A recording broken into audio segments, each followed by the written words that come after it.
you wish you had the power to change the future? If you register to vote and then vote, you can do just that.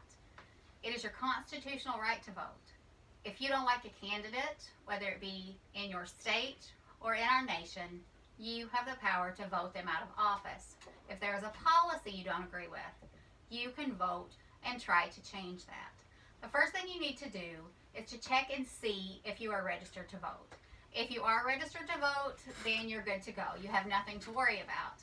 Maybe you haven't voted in a long time, or you moved. There is an easy way to check to see if your voter registration status is valid. You can simply log on to sos.gov/your-state, and you will fill in some basic information. Your first and last name, your address, your email address, and the most important thing would be your date of birth. After that, you're going to click Look Up My Registration Status, and it will automatically tell you if you are registered.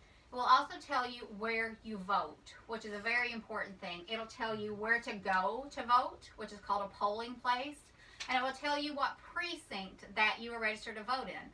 This is important because when you go to the polling place, there will be multiple precincts voting at one time. So that will be very helpful. It'll tell you exactly where to go, so it'll make the process a whole lot easier for you.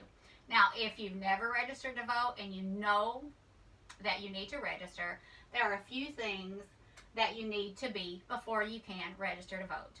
You have to be a legal resident of the state in which you're trying to vote in. You have to be at least 18 years old 30 days before Election Day, and you cannot currently be incarcerated. Florida just recently passed some legislation to do away with that third requirement, and I think some other states are also following suit. You're going to need a few things. You're going to need your social security card or your number.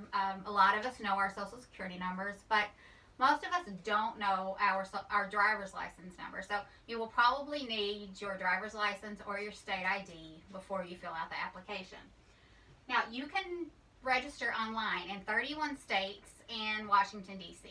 You can register online, but you still must print out the ballot and mail it in. You can fill out on all your information on an online form, print it out, and you can mail it or hand it in. There's too much risk of fraud to be able to actually submit the ballot online. Here's a sample ballot. This is my state ballot. I live in Michigan. It's pretty straightforward. All of them are pretty much the same. The one on the screen is from Texas.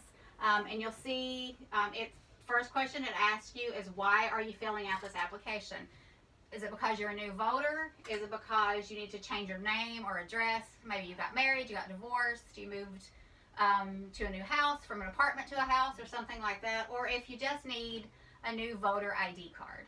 After that, it will ask you two basic questions. If you can't answer yes to both of these questions, you cannot continue with the application.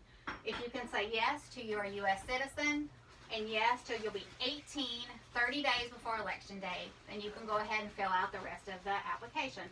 Basically, it's going to ask for your name, your address, your date of birth, your telephone number, your gender, your driver's license number, and your social security number. Check over everything good. Make sure you put those digits for your driver's license and your social security number in correctly, because if you send it in and it doesn't match what they have on file for you, they will reject your application.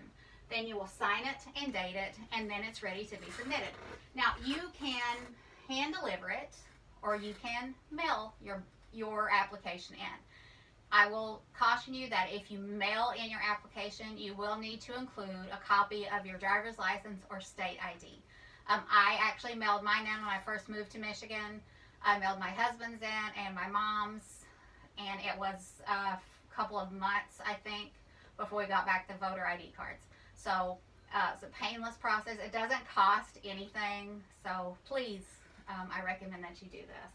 Once your application is approved, they will send you something very similar to this voter ID card from Florida. It will contain your basic information, your name, address, your precinct, the city or non-city where you live, your registration number, your date of birth, the date you registered, and I will point this out to you at the bottom, the political party. When you register, you do not have to declare a political party, But if you do, it will mean that you can only vote in some primaries. There's a Democratic primary, a Republican primary. If you pick a party affiliation, then you will only be able to vote in those elections. Now, here is a sample ballot. Once you get back your voter ID card, you're good to go. It's election day. You go to the polling place. You find your precinct.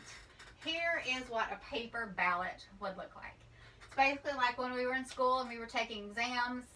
You get to use that trusty number 2 pencil and fill in the circles, try to stay in the lines, press nice and hard so the circle is dark, and you choose the candidate that you want to vote for.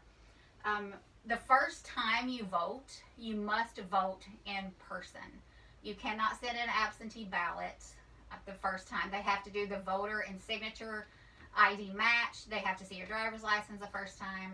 So you have to go and vote in person. This is an example of electronic voting machine. Some people do not trust these because, you know, they could be changed or hacked. And, of course, computers are fallible just like everything else. So, you know, there's a chance that they could record your vote as the wrong thing. And I mentioned before absentee voting. After that first time, you can choose to vote absentee. Say that you're not feeling well, you're going to be out of town, it's a Sunday, and your religion doesn't believe in voting on a Sunday, then you can mail in your ballot. You can contact your local city clerk or township clerk. They will actually mail the ballot to you, which makes it completely painless. And again, it doesn't cost any money to do this. If you think your vote doesn't count, look at these statistics. In 2018 alone, 59 elections were decided by one vote. Imagine, your vote could have changed the future. It could have changed someone's life.